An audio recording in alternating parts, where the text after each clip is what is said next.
Bismillahirrahmanirrahim. An Abi Sa'id Al-Khudri radhiyallahu anhu qala Rasulullah sallallahu alaihi wasallam, innal ma'a tahurun la yunajjisuhu syai'un. Akhrajahu as-salasah wa sahahahu Ahmad. Ini masih berhubungan dengan air dan masih berhubungan dengan kitab at-taharah, kitab bersuci, dengan bab al-ma'. Babnya ataupun bagiannya adalah pembahasan masalah air. Karena pentingnya air, karena air adalah salah satu sarana untuk bertaharah, untuk bersuci. Maka di dalam kitab ini Imam Ibnu Hajar Al-Asqalani menempatkan di bagian pertama dari subnya ataupun dari babnya.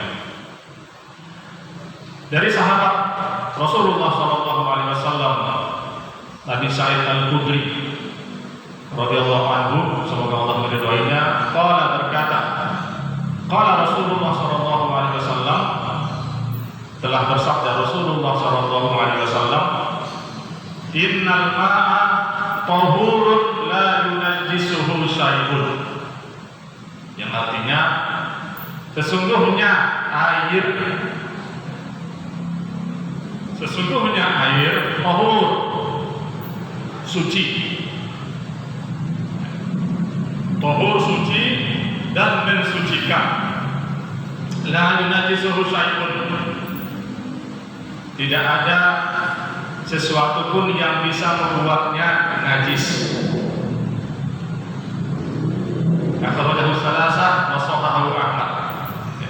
Ini hadis diriwayatkan oleh imam yang tiga. Siapa itu? Abu Dawud, Tirmidzi dan Nasa'i. Ya, Abu Dawud, Tirmidzi dan Nasa'i. Wa sahahahu Ahmad, dan disahihkan oleh Imam Ahmad. Ini hadis ada asbabul wurudnya. Ya, kalau ayat Al-Quran itu disebut dengan asbabun nuzul. Nah, kalau ini hadis, ini ada asbabul wurudnya. Asbabul wurudnya adalah yang berhubungan dengan bi'rul budo'ah. Ya, ini ada kisahnya, ada riwayatnya.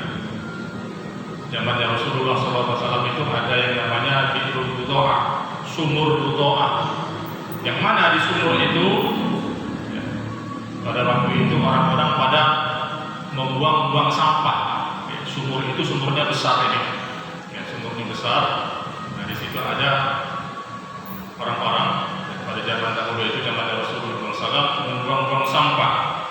Baik itu sampah seperti khurujul haid, bekas-bekas kain-kain wanita-wanita haid dibuang ke sumur itu, ya, bi'run itu.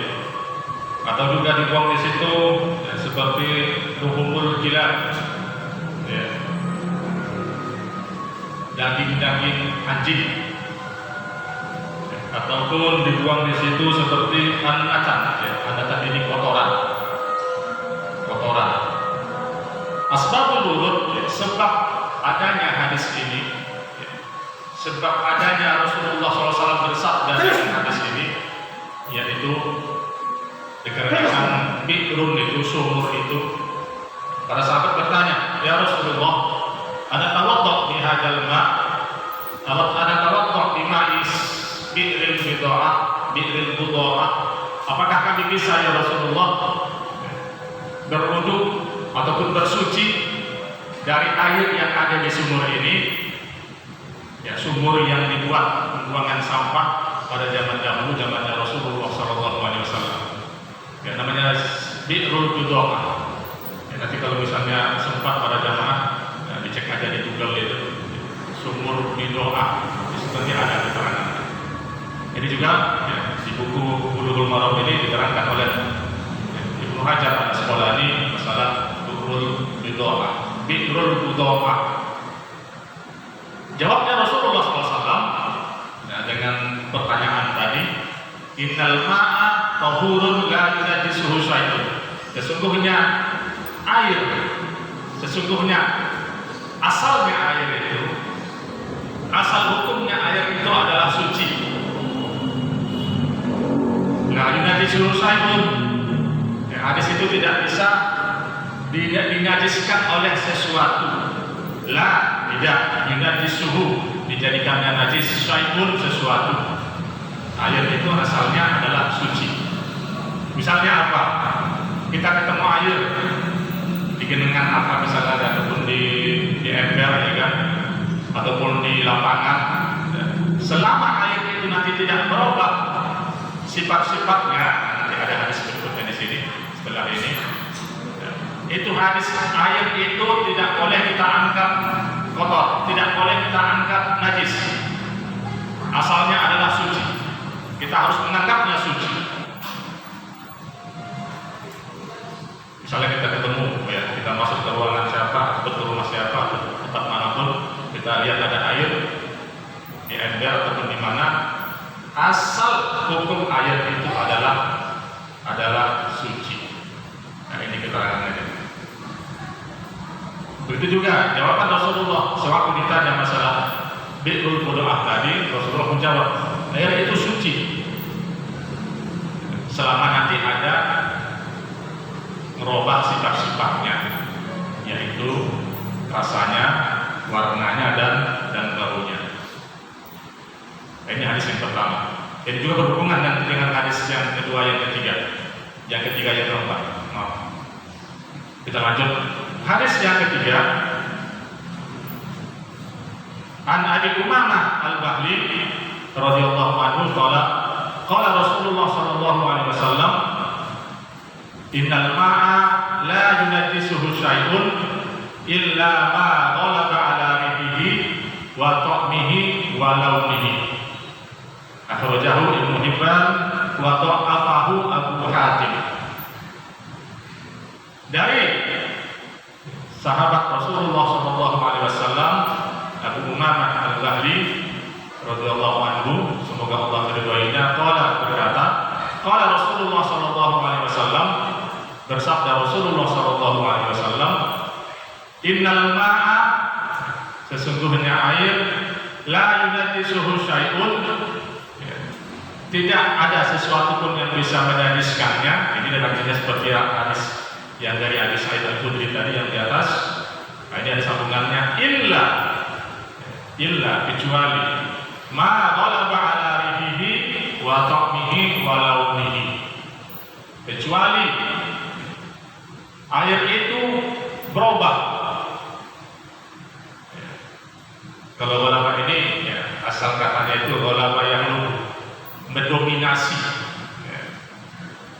Ghalib itu artinya menang. Kalau makhluk artinya kalah dalam bahasa Arab. Illa ma ghalaba ala rihihi, kecuali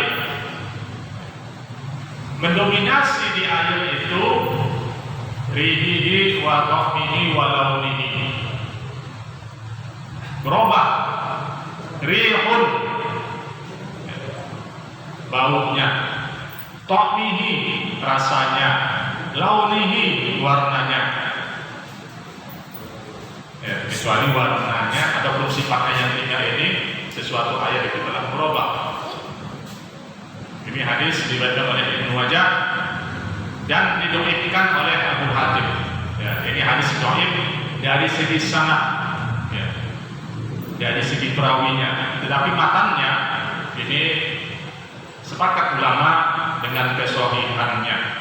Redaksinya nih, Pak, ya, redaksinya ini sahih, ittifaq ulama ya, berittifaq bahwa redaksi daripada lafaznya ini sahih, bahwa air itu kalau sudah berubah warna, rasa, dan bau, nah, dia dihukumkan nanti dengan air yang bernajis.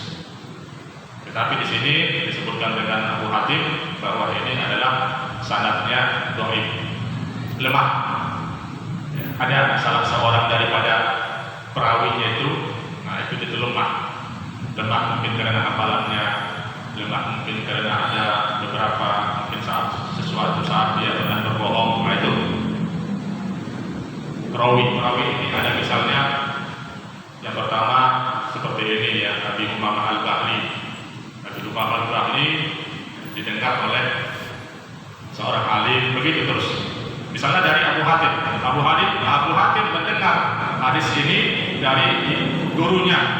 Misalnya si Ali mendengar dari si Muhammad mendengar dari Ahmad mendengar ke tabi'in, ataupun misalnya Umar baru dari sahabat Rasulullah SAW, yaitu Abi Umamah Al-Bahli. Ini contohnya. Di antara 5 orang yang perawi itu ada yang lemah. Nah, ini disebutkan oleh Abu Hatim bahwa sanadnya lemah. Kita lanjut. Nah, ini berhubungan juga ya, dengan yang masalah air, kesucian air dan kenajisannya. Walil Baihaqi. Nah, kalau yang tadi Ibnu Majah, sekarang Baihaqi. Walil Baihaqi, dan adapun redaksi yang diriwayatkan oleh Imam Al-Baihaqi, yang termasuk salah seorang perawi hadis juga, al-ma'u tahirun illa in taghayyara rihuhu aw ta'muhu aw launuhu binajasatin tahdutsu fihi. Air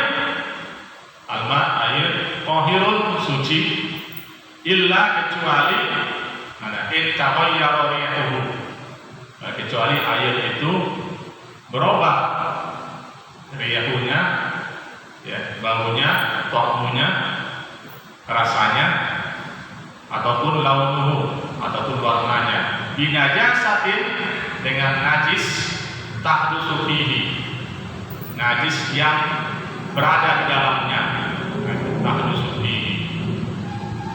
Ini jelas ya, misalnya ada air kena kencing bayi ataupun kencing anak kecil, ya kan, ternyata air itu sedikit, terus airnya merubah warna, antara 3 itu, berubah warna, atau berubah rasa, atau berubah bau.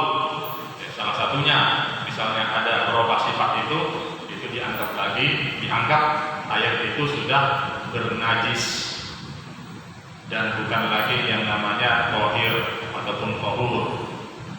Air itu tidak dibukan lagi sebagai air yang suci dan karena dia najis.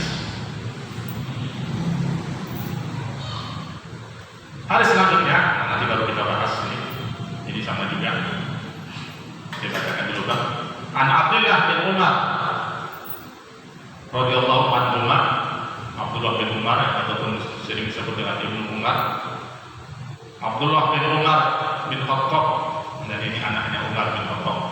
Qala Rasulullah sallallahu alaihi wasallam, "Idza kana al-ma'u qullataini lam yahmil al-khabas." Wa fil lafzi lam yanjus. Akhrajahu al-arba'ah wa sahahahu Ibnu Huzaimah wa Ibnu Hibban wal Hakim. Dari Abdullah bin Umar radhiyallahu anhu, ya, kalau Abdullah bin Umar ini kita nyebutnya dengan radhiyallahu anhu karena dia dan bapaknya termasuk sahabat Nabi, sahabat Rasulullah sallallahu alaihi wasallam. Semoga Allah meridhai mereka berdua. Allah berkata, qala Rasulullah sallallahu alaihi wasallam, telah bersabda Rasulullah sallallahu alaihi wasallam, "Idza kana al-ma'u qullataini lam yahmil al-khabas." Apabila air telah mencapai 2 kullah, lam yahmil al-khabas, ya, tidak membawa khabas, najis, kotoran. Wa fil lafzin lam yanjus, dalam redaksi yang lain lam yanjus, tidak bernajis. Hadis diriwayatkan oleh Imam yang 4, wa sahahahu Ibnu Huzaimah, dan disahihkan oleh Ibnu Huzaimah, wa Ibnu Hibban, dan Ibnu Hibban wal Hakim. Nah, ini hadis sahih. Apabila air telah mencapai 2 kullah, lam yahmil al-khabas, dia tidak membawa khabas, tidak bernajis, tidak ada kotoran. Wa bilafdin lam yanjus. Dalam redaksi lain dia tidak bernajis. Maksud daripada hadis ini adalah ukurannya, ada ukuran air yang sedikit, ada ukuran air yang banyak. Kalau tadi masih umum ya, masih umum, mau itu air banyak ataupun air sedikit. Tetapi hadis yang dari Ibnu Umar ini ada pembatasannya, yaitu 2 kullah. Kalau air di bawah dari 2 kullah itu dimasukkan kategori air yang sedikit. Kalau di atas 2 kullah itu dikategorikan air yang banyak. Menurut hadis ini, pelajaran yang bisa kita ambil adalah kalau air yang kurang dari 2 kullah dia masuk najis walaupun tidak berubah sifatnya, tidak berubah warnanya, tidak berubah rasanya, tidak berubah baunya, itu sudah dianggap air yang bernajis. Kalau sedikit kurang dari 2 kullah. Jelas nggak Pak Ustaz di situ ukuran kullahnya itu apa? 1 meter kali 1 meter apa? Nah itu nanti Pak, bisa nanti kita terangkan ya. Nah ini dulu ya, ukurannya dikit dulu, misalnya ukurannya kecil, ya kan? Kejepitan misalnya kencing kita atau kencing siapa gitu kan. Sedangkan airnya nggak ada perubahan, nggak ada berubah warnanya, nggak ada berubah rasanya, dan nggak ada berubah baunya, itu sudah dianggap bernajis menurut hadis ini. Ya walaupun nanti ada ya, ikhtilaf ulama, perbedaan pendapat para ulama, para mazhab. Berapa ukuran 2 kullah itu? Ya, ukuran 2 kullah itu 500 liter ya, kalau dalam buku-buku klasik seperti di sini nih disebutkan 500 liter. Tetapi kita ambil aja ya, dalam kitab Al-Fiqhul Al-Islami ya, wa adillatuha itu ada karangan Wahbah Zuhaili. 2 kullah itu sekitar 270 liter. Ada juga yang mengatakan 200 liter, ada yang mengatakan juga 230 liter. Ya, kita ambil aja maksimumnya dengan 230 liter. Sekitar 4. Ya, kita hitunglah 270 liter itu, atau kita terapkan 300 liter itu. Nah, itu kita anggap sebagai air yang sudah banyak. Sedangkan kurang dari situ, nah misalnya cuma 5 liter ya, atau 10 liter, atau cuma 100 liter kan kurang. Itu dianggap air yang sedikit. Kalau di situ kejatuhan najis atau kotoran, walaupun tidak berubah 3 sifat tadi, warna, rasa, dan bau, itu sudah dihukumkan air yang bernajis. Tapi kalau banyak dari situ, nah, selama dia tidak berubah 3 sifat tadi, nah dia masih dihukumkan air suci. Misalnya di kolam renang ya, walaupun ada yang kencing di situ, nah kita lihat airnya nggak ada baunya, nggak ada rasanya, nggak ada berubah warnanya, ya itu suci. Tapi kalau seandainya kolam renangnya semuanya pada kencing, akhirnya berubah, itu tetap juga najis karena sudah berubah dia, Nah, sudah berubah dia itu ya, sifatnya tadi yang 3 tadi itu. Nah, ini sesuai dengan beberapa hadis tadi. Yang pertama itu ya minal ma' tahur ya, bahwa sesungguhnya air itu suci, air asalnya. Yang kedua, itu masih umum ya, suci dan tidak ada yang membuatnya najis kecuali berubah yang 3 tadi, 3 sifat tadi. Ya. Begitu juga yang dari Baihaqi. Yang keempat ini nah, ada pengecualian adalah air itu termasuk sedikit atau banyak. Nah, tetapi hadis yang keempat ini, yang nomor 4 ini, Abdullah bin Umar ini, itu juga masih ada perselisihan di antara ulama mazhab. Ada yang mengatakan bahwa hadis ini hadis muttarib. Hadis muttarib ini adalah hadis yang yang agak susah banyak perselisihan gitu, hadis yang diselisihkan. Kenapa? Karena ukuran dua kulah ini itu masih banyak perselisihan antara ulama. Misalnya ada air yang kita ragukan apakah dia sudah dua kula atau dua kula sedikit atau dua kula lebih. Ya ini kan dari segi matanya ini kan ulama berkesimpulan bahwa ini hadis yang muttarib, banyak diperselisihkan. Ada redaksi lain yang mengatakan bukan dua kula, cuma dua kula. Ada yang mengatakan 30 kula, ya kan? Ada yang mengatakan cuma ada 3 kula. Ini keterangan di buku ini. Nah, makanya disebut dengan hadis yang muttarib. Tetapi banyak juga yang mengatakan itu sahih, ukurannya itu. Karena ukurannya itu tidak paten, Pak. Ngerti kan? Nah, kalau sudah paten misalnya diukur, misalnya 200 liter. Kurang dari itu walaupun cuma kurangnya 1 on gitu kan, atau setengah on, nah, dihukumkan air yang sedikit. Atau mungkin misalnya lebih 270 liter lebih sedikit ya, 1 on itu dihukumkan banyak. Nah, itu penghukuman batas itu, batas maksimal tadi yang 2 kula ini. Nah, disitulah para ulama mengatakan hadis itu muttarib, berselisihkan. Nah, makanya dari segi a'immah mazhab ya, mazhab itu, ini saya baca dari kitab Tauhidul Akal.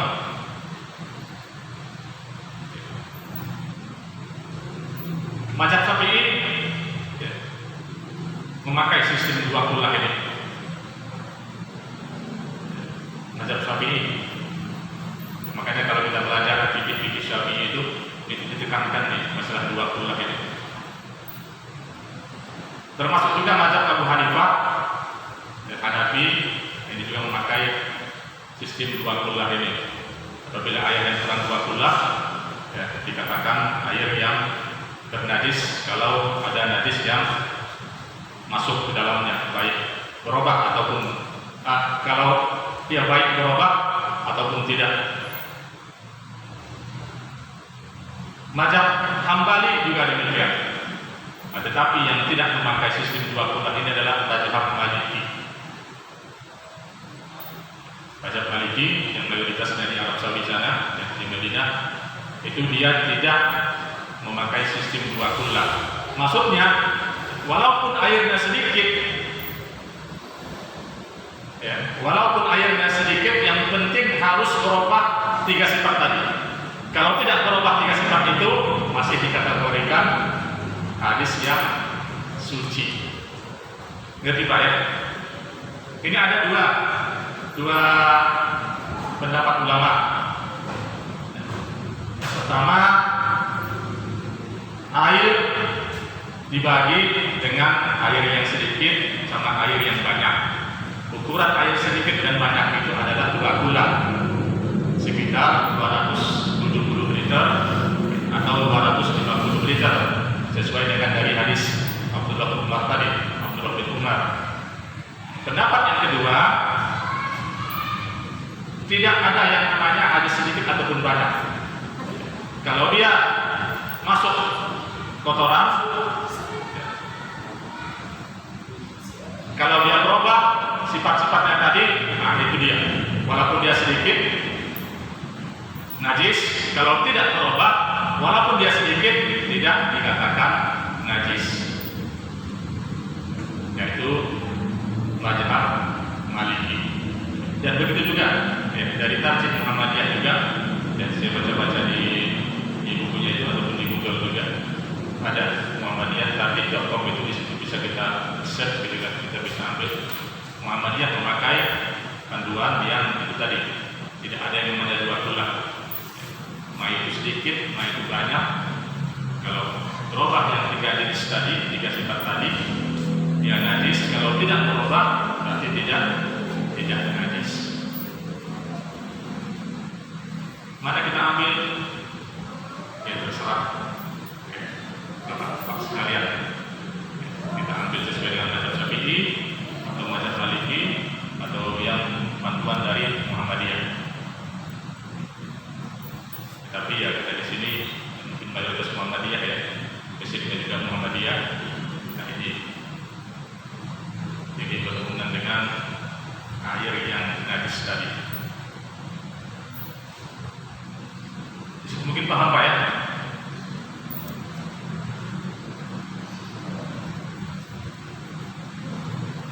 Jadi yang 230 yang 2 bulan.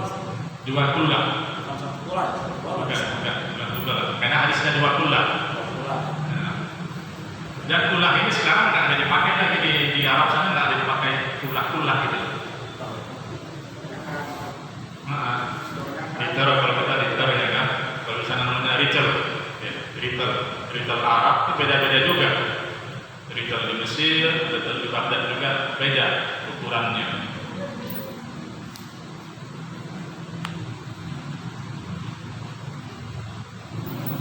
Kita masuk ini temanya yang baru lagi, tapi nggak apa-apa kalau ada yang menanyakan, silakan Pak masalah air ini. Jadi tadi yang Pak Hasan bilangin tadi dari masalah sampai selama ini, sedangkan kita kan ini orang Muhammadiyah kan, Muhammadiyah itu ada juga menentukan, ada juga mengeluarkan masalah air itu Pak. Ada fatwanya cuma ya bisa kita lihat juga di internet itu kalau mau nanti fatwa tarjih.com itu disebutkannya jelas. Nah, yang saya baca kalau Muhammadiyah itu dia mengikuti mazhab Maliki dari segi ini. Karena tarjih itu ya pada dasarnya dia mengambil dalil yang lebih rojih, yang lebih kuat,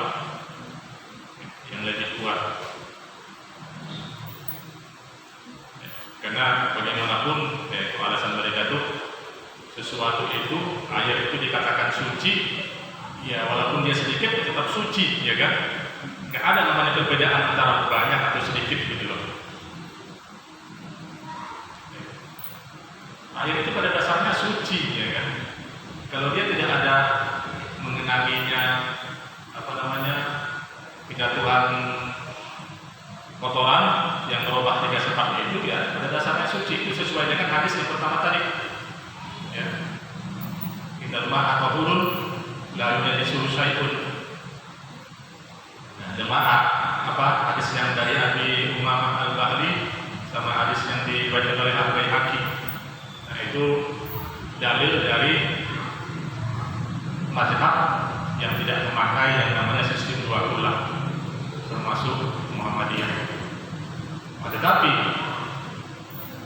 mazhab yang memakai sistem 2 kulah ya termasuk saudara kita Nahdliyin itu, nah itu kental banget ya. Ada yang namanya 2 kulah. Termasuk nanti air yang mustakmal juga. Nanti ada pembahasannya. Kita lihat dulu hadisnya. Jadi Ustaz, 2 kulah itu hanya berkaitan dengan najis saja ya? Ada ayat ukuran 2 kulah itu? Hanya berkaitan dengan kalau dia kena najis atau enggak gitu maksudnya? kena najis dan tidak. Dan nah ini orang mazhab Syafi'i air yang mustakmal. Apa air mustakmal ini? Mustakmal ini adalah air yang telah dipakai untuk bersuci, wudhu ataupun mandi junub. Bekas kita wudhu masuk lagi ke dalam ember yang sedikit. Nah itu kalau menurut mazhab Syafi'i itu ember itu tidak boleh lagi dipakai untuk wudhu dan mandi junub. Misalnya kita mandi junub ya, di junub, nah, terus ada percikan airnya masuk ke ember. Itu kalau menurut mazhab Syafi'i air yang dipercikan itu tidak boleh lagi kita pakai untuk berwudu ataupun mandi. Itu namanya mustakmal. Mustakmal itu artinya air yang tidak dipakai. Nah itu ketentuan sedikit banyaknya itu ya 2 bulan. Tetapi lagi-lagi Muhammadiyah juga tidak memakai lagi istilahnya air mustakmal. Tidak ada dalam tarikh Muhammadiyah.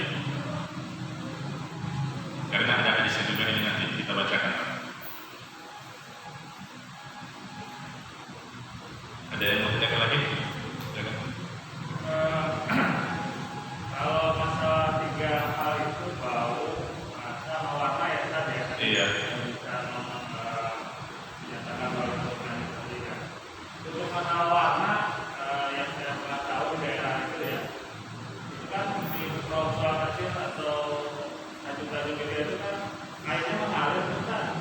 kali kecil ya mereka pada dulu pakai transport dulu. Kalau saya lihat sih warnanya udah berubah sekarang. Nah itu kan untuk menyatakan itu warna berubah apa tidak sulit ya.